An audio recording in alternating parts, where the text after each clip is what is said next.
Alright, so good day po sa inyong lahat. Welcome back sa ating YouTube channel. At nandito na naman tayo sa ating vlog ngayon. So this time mga master, ang ating vlog is magkakaroon tayo ng review vlog dito sa Insta360 1RS Twin Edition. So nasa baba lang yung ano nito, yung lens. Hindi ko na kinuha yung 360 nya. Pero dito tayo magpo-focus sa unit itself, sa may boost lens nya, no? Para dun sa merong mga RS Insta360 1RS, ito po ang long term use review natin, no? Kasi ako nagre-review talaga ako ng product kapag nagamit ko na. So hindi ako nagre-review yung ano lang, yung bago, kasi alam naman natin kapag bago talaga yung unit, maganda talaga yan. Pero doon natin malalaman yung unit kung talagang worth it talaga yung pagkakabili natin o medyo tumagal na. So ngayon, ito po mga master, itong unit na to, 2 years na sa akin to, itong 1RS. Binili natin to brand new sa may MOA. Sa, ano to? Basta, hindi ko na sabihin yung store niya. So, kagaya ng review natin sa ating motor, yung motor natin na RS2, ginawan ko siya review 3 days na. Talaga malaman natin kung talagang quality yung motor and find out na talagang maganda na yung motor, no? So, yan, namatay na yung, ano, yung ilaw natin. So, anyway, kahit na walang ilaw, makikita nyo naman yata yan.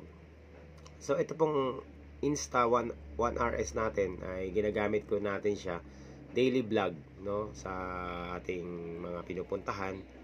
And talaga naman masasabi ko napakaganda ng quality ng kanyang quality ng kanyang kuha, yung footage niya talagang masasabi mong napakaganda talaga. Yung audio niya maganda rin, no? Ginamitan ko lang siya ng ganito. Ito to. Tapos yung jack na natin sa sa helmet natin. So dito tayo magpo-focus mga master para mabigyan natin ng babala yung ibang mga user ng Insta360 1RS na may mga bago pang unit para prepared na sila. At kung ano yung kanilang remedyo para maibalik sa dati. So, unang nagka-issue dito mga master, no, yung software nito, no. Pero napalitan naman agad, nagbayad ako ng 12,500. So, okay na yun. Ngayon, after 2 years na gamit natin mga master, I found out na itong 1RS, itong mga side niya, ayan o, yung mga gilid yan. Nakikita niyo yung kulay itim sa gilid na yan. Ano yan mga master? Pandikit yan, no. Pandikit siya. So, yan po ay nagpo-protection para hindi makapasok yung tubig kapag linubog niya sa tubig, syempre. Dahil po sa katagalan mga master, lagi nyo pong tiyagayin yan, yan po ay umaangat, no? Kusang umaangat, no? Kusang nasisira po yung, nababakbak po yung na yan, yung pandikit na yung kulay itim, at umaangat po yung salamin nito. So, ang una nangyari sa 1RS ko, sa sobrang medyo matagal na rin, kasi 2 years na rin to, nalaglag po itong screen na to mga master, yung salamin ng lens mismo. Buti na lang hindi nabasag, no? Kasi natanggal yung pandikit niya sa gilid. Yan, yung pandikit na yan. Yung gilid na yan, pandikit. Natanggal yan mga master. So, nagulat nga ako kasi bakit natanggal. Hindi naman kagaya sa ibang camera, hindi naman natatanggal. So, napansin ko kasi, nung naulanan tong camera natin, nagkaroon ng moist sa loob. So, yun ang unang napansin ko, nagkaroon ng moist sa loob. Sabi ko, bakit nagkaroon ng moist sa loob? Ibig sabihin, pag nagkakaroon ng moist sa loob, may singaw. Tapos, ang ginawa ko, kinikis-kis ko lang siya ng daliri kong ganyan. Nawawala naman kapag umiinit yung screen. Pero katagalan, nababasa, dumadami yung moist sa loob. So, I found out na yung ito palang gilid na to, natutuklap na siya. So, bigla na lang umangat yung salamin. Natanggal. Siyempre ako, hindi naman ako maselan sa gamit. Sabi ko, DIY ko na lang. So, ayan mga master, linagyan ko siya ng epoxy sa side. Pero nagkamali ako ng lagay. Meron pang So, okay na ngayon. Ang lagay yung epoxy, yung pang remedyo ng pang tawag nito, adhesive epoxy ng fishing rod, kasi mas matibay-tibay yun. Pwede sa dagat yun eh. So yun linagay ko. And then after a month na paggamit ko, okay naman na, no, hindi na nagmo-moist, so seal na siya. So okay na ako diyan. And then mga master, itong side naman na to. Itong screen, no, yung touch screen. No, buksan natin ha.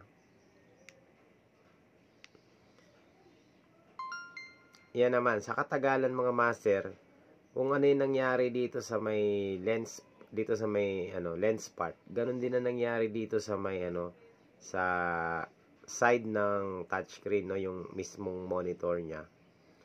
Nagkaroon din ng parang lamat-lamat, yung ganyan, no, yung kulay puti-puti na yan, nakakita nyo. Ayan. Nagkaroon ng ganyan. Syempre, aware na ako sa nangyari dito mga master.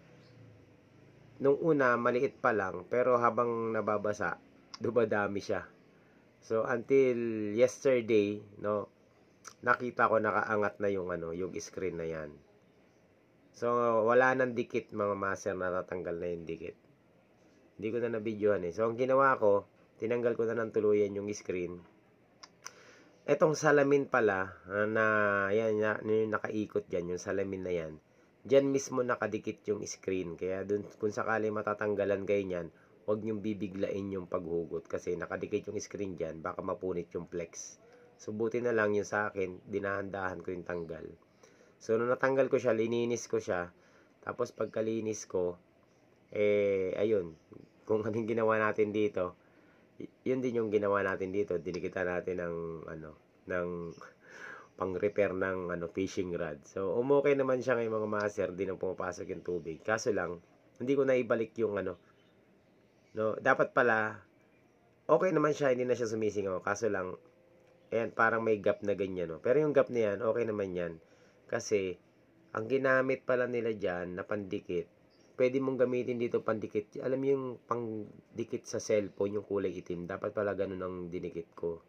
Para hindi makita yung mga parang gap sa pagitan ng screen. So, yan mga master ang issue ng Insta360 ONE RS. Natutuklap yung screen at saka yung salamin. Katagalan. Kaya ingat-ingat kayo sa paglubog-lubog sa tubig. Kasi minsan hindi nyo malalaman na tuklap na pala yan. So, ayan po, after 2 years, natuklap na siya. O, nawala na talaga ng dikit mga master. Siguro, ang dahilan nun kasi, daily ko siya ginagamit, yung init ng camera, init ng panahon, tapos sabay tubig, nababasa. So, siguro, di natin alam yung chemical molecules ng pandikit o something ganon. Di pala siya pwede sa weather natin na ganyan, kusang tumutuklap. Pero pag nagkaganon naman, madali naman yan ma-remedyohan. Ang gawin nyo, bumili lang kayo sa Shopee nung pang-repair ng adhesive ng cellphone. Mas maganda yung kasi kulay itim, hindi siya transparent, para hindi magkaganito. Yan o, yung parang parang may tuklap. Kasi para matakpan yan, yung cellphone adhesive. Yan. So far, okay naman to na ngayon, wala namang problema, no?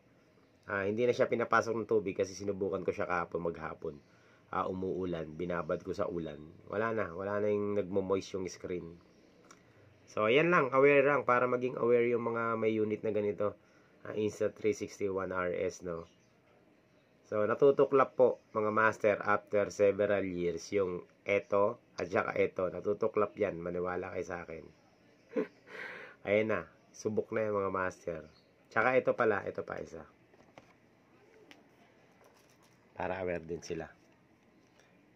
Eto, nasisira to. Yan, katagalan, na pupunit, kaka-on and off mo. Grabe kasi yung gamit ko sa camera eh. Ayan o, on and off. Yan, on and off, nababasag yan. Ang ginawa ko, lagyan ko na ng parang, glue. Para hindi tuluyan masira. Okay. So, yan lang naman mga master. Para aware lang yung merong mga Insta360 ONE RS sa unit nila. Huwag kayong pakasiguro. Kasi, natutuklap tong screen na yan. Yan. Pag natuklap yung na yan, pag natuklap yung salamin na yan, kasama yung screen nasa likod, nakadikit. Nakadikit yung screen dyan mga master. Ingat kayo sa pagtuklap-tuklap. Dahan-dahan lang kung pwede. So, para matuklap ko pala yung tuluyan, ginamitan ko ng blade. Kasi, napaka niya, no? Sobrang konti lang yung yung niya, tawag nito. Tapos, ginamitan ko ng blade, ginamitan ko rin siya ng pandikit. Unti-unti kong inangat yung tape dito sa screen. Tapos pinaangat ko yung yung screen dahan-dahan. Nilagyan ko ng tape dito, tapos inangat ko dito. Pinil ko ng ganun dahan-dahan para umangat yung screen. So dito walang problema kasi madali lang tanggalin tong na to, no, pag nagkaroon ng lamat. So yun lang, adhesive problem mga master, issue ng Insta360 One RS. So para lang maging aware yung iba, no, natutuklap yan sa paglipas ng panahon. Pero so far wala akong problema sa sa footage niya. Okay na, may stabilization, lahat maganda. Maliban lang diyan sa issue na yan. Ngayon ko lang na-encounter, sa dami ko naging action camera, ngayon lang ako naka-encounter ng natutuklap yung ganito.